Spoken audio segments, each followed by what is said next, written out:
Hi everyone, my name is Sukriti. I'm Assistant Beauty Editor Femina. Thank you so much for watching us on Femina Grazia Virtual Beauty Carnival. And today we have with us someone who doesn't need an introduction, somebody who's well known in a field, a renowned celebrity cosmetic dermatologist, Dr. Jayashree Sharad. Welcome, Dr. Jayashree. Thank you so much, Sukriti. It's such an honor to be here once again with Femina. Thank you. About skincare, about daily routines, what to do, what not to do. So we thought let's have this platform and have you answer all those common queries on skincare and skincare routine. So I'm really looking forward to an interesting conversation with you on this. So let's get started. Absolutely. I'm excited. Yes. So to start with, first question, and it's very relevant right now. The thing is that we all are most of us are working from home. We have our laptops in front of us. We are on our phone, and there's something that we are talking about, but there's not much conversation around it. That is the impact of blue light on our skin. We are aware of sunlight, UV rays impacting our skin, damaging our skin, but we need to, I guess, talk more about blue light affecting our skin. So what do you have to say about it? What should we do about it? What is something that probably we do not have in our skincare routine right now that we need to start? That's a very, very relevant question. And people started talking about blue light during this lockdown, and thank God for it. Because, we've been using the laptop, the television, the telephone, our cell phones all this while. And the light that emanates from these screens is called blue Yeah. light. And Yeah. it has equally detrimental effects on the skin. So Mhm. it can break down collagen. It can cause a buildup of free radicals, which are literally like toxins for the skin. It can cause hyperpigmentation, uneven skin tone, and we need to protect ourselves. People do not realize that when we have a sunscreen, we are protecting our skin from ultraviolet A and B. But there are sunscreens with iron oxide, vitamin A, C, E, which will protect us from blue light. Mhm. So, if you are fortunate enough and you get hold of these kind of sunscreens, great. Please use them even when you're indoors. Otherwise, Mhm. you must use a sunscreen along with an antioxidant when you're at home. So when you're Mhm. indoors, pick up a serum which has vitamin A or vitamin C, E, resveratrol, flavonoids, Mhm. biophenols, any of these, and Mhm. they will, ferulic acid, these will Mhm. protect you from these harmful blue lights. Right. Okay, so like you mentioned about about being indoors and few things that our skin need probably we are not aware of. So this was a question that I really wanted to ask. That now that we are not stepping out, we are not getting sunlight, we are not getting fresh air. What do you think our skin is missing out on? Yeah, certainly. I think my favorite ingredients are hyaluronic acid and vitamin C, especially when we're indoors and then there's a lot of stress, there's a lot of exposure to blue light. So, hyaluronic acid is a polysaccharide which is there in our skin. And it sort of, has this amazing property of attracting water, absorbing it, and swelling up 1,000 times its weight, and hydrating the skin. It also stimulates collagen and elastin fibers. And so, it keeps the skin youthful and alive. And when you're indoors and when, if you have the AC on all the time, you forget to drink water, the skin gets dehydrated. So you do need hyaluronic acid, and you get amazing serums in the market now, very easily available. So you can definitely just go pick them up. They double up as a moisturizer also. So if you don't want to use a moisturizer, you just use the hyaluronic acid serum. The second ingredient, as I said, is vitamin C. It's a very, very powerful, potent antioxidant. So basically, it helps in an even skin tone. It helps in fighting the free radicals and again prevents collagen breakdown. So that's something you can use both in the morning and at night. It prevents dark circles. and we're all getting dark circles these days. So these are two great ingredients available in serums, available in creams. And then I would suggest some supplements. I would ask people to have some vitamin C 1000 milligrams and glutathione 500 milligrams. And let me tell you that both these supplements are also excellent against the COVID-19 virus. When do you think is the right time to start with the anti-aging skincare routine? So that's a great question because skincare starts as early as when you're born. Okay, so because you see how parents and grandparents apply basin, so that's a form of exfoliation and cleansing. They apply oil, which is a form of moisturizing. They apply malai, which is again a form of some form of skin brightening, antioxidant routine. But as we age, our cells age, the skin also ages. So you must start using a sunscreen and a moisturizer from the age of 16 without fail. And these are the two most important products when it comes to anti-aging. You know, why should only a cream labeled as anti-aging be an anti-aging cream? No, even a sunscreen is actually the most important anti-aging cream because it's protecting you from all the harmful effects of ultraviolet A, B, C. And similarly, a moisturizer. The skin tends to dehydrate, the skin, the upper layers of the skin, the lipid layer tends to get damaged as we age. And if we abuse our skin when we are in our teens and early 20s and we go out without applying a moisturizer and a sunscreen, the skin will start to degrade at a much faster rate. So I think that's as early as you start. Then, when it comes to certain ingredients like a vitamin C, ferulic acid, peptides, you can start these at the age of 25.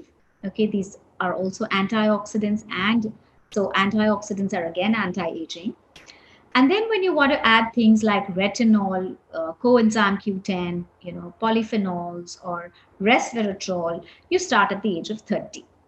So this is how you can split your products, and this is how you start. So, and if you're asking me, typically the labeled ones which are anti-aging, then I'd say 30.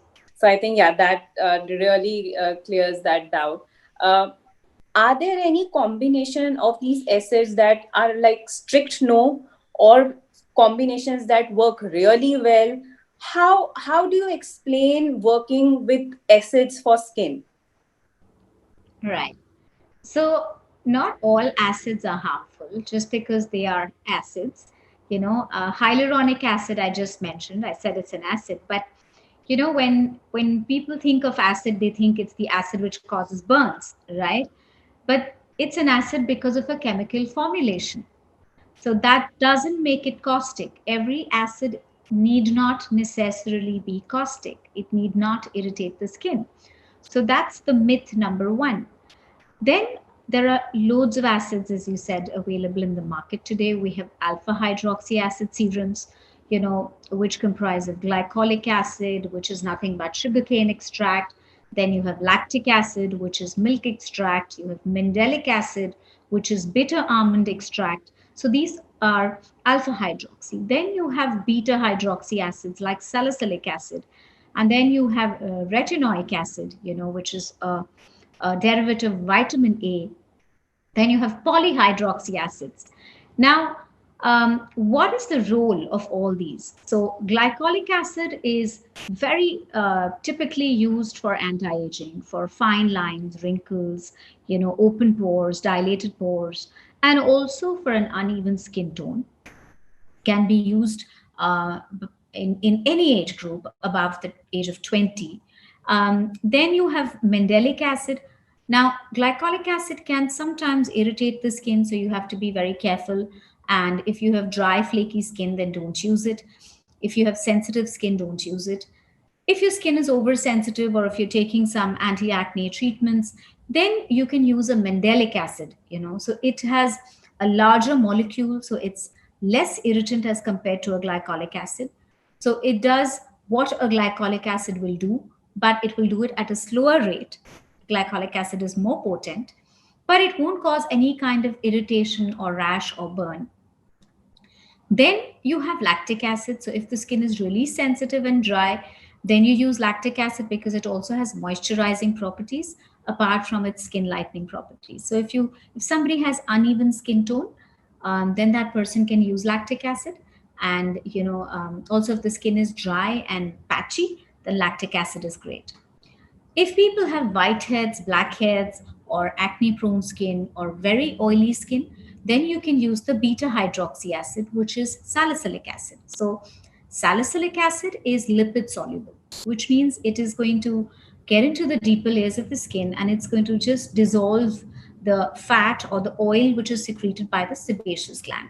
So it has this property of unclogging the pores, and therefore it's very good for blackheads and whiteheads and acne prone skin. Then you have the polyhydroxy acids, which are, for super sensitive skin.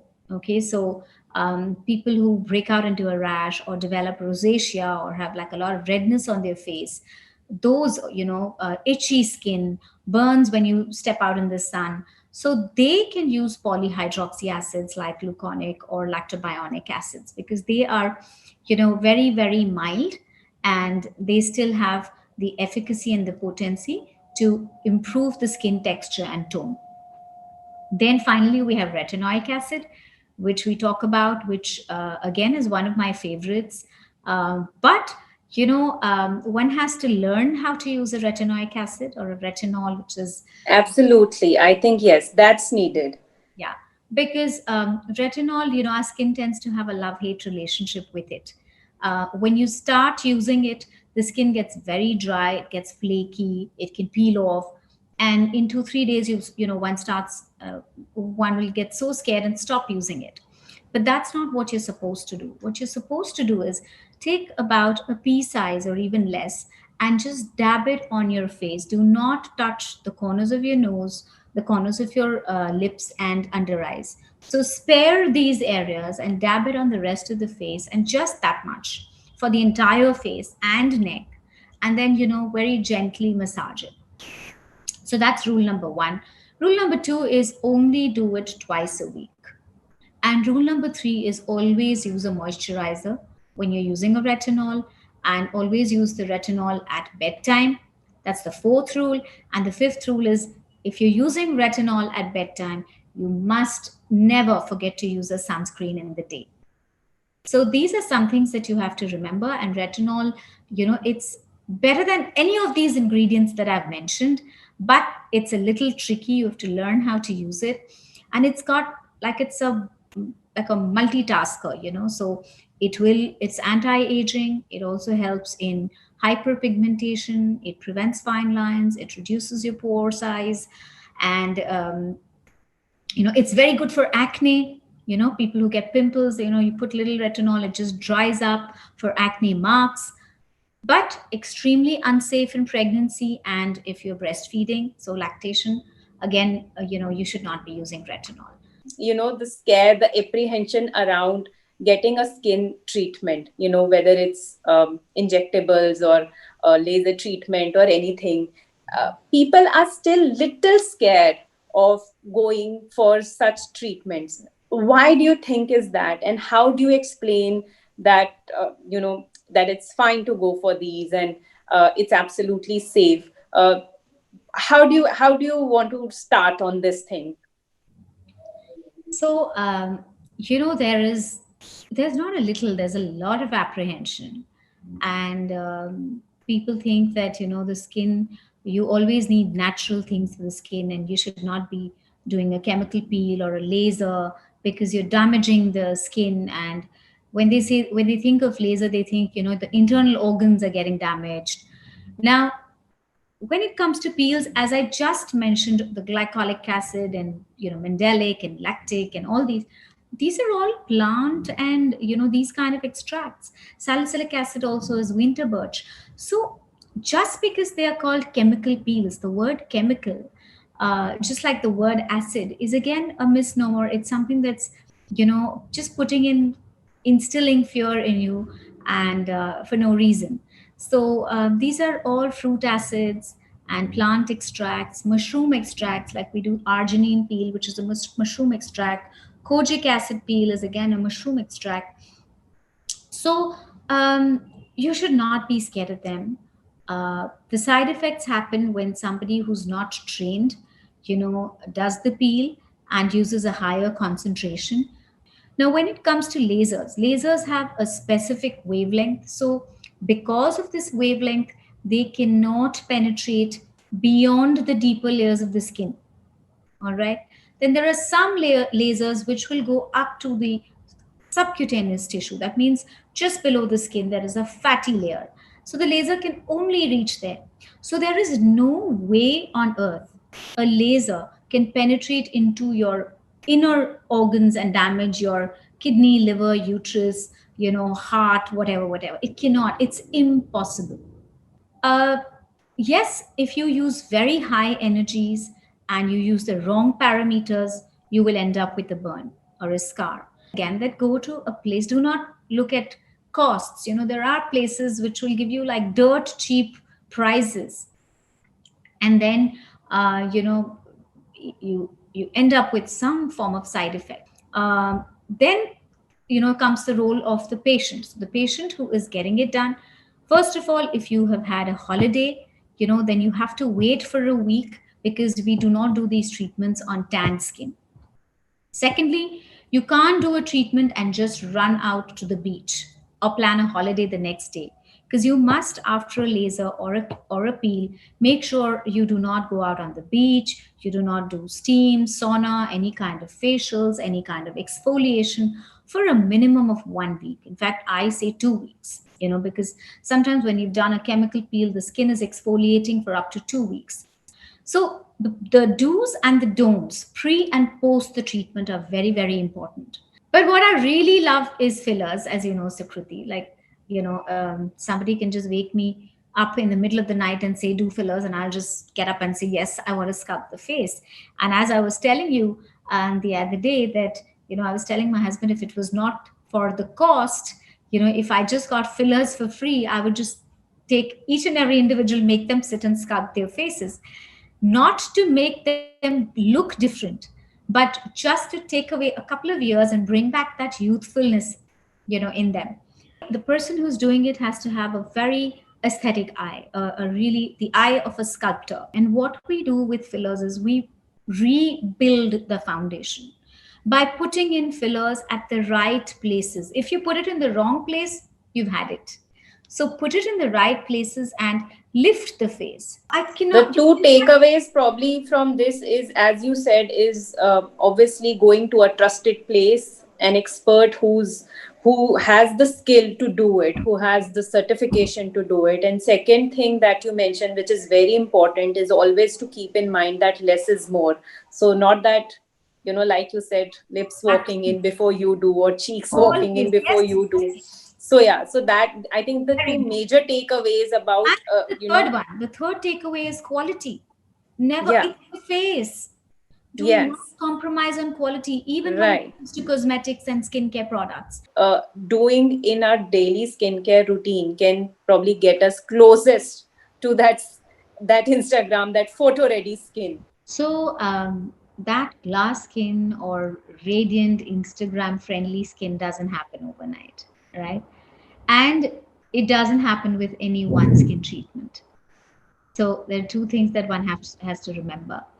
Other than, of course, the beauty apps, as you rightly said, there are apps, and that's possible.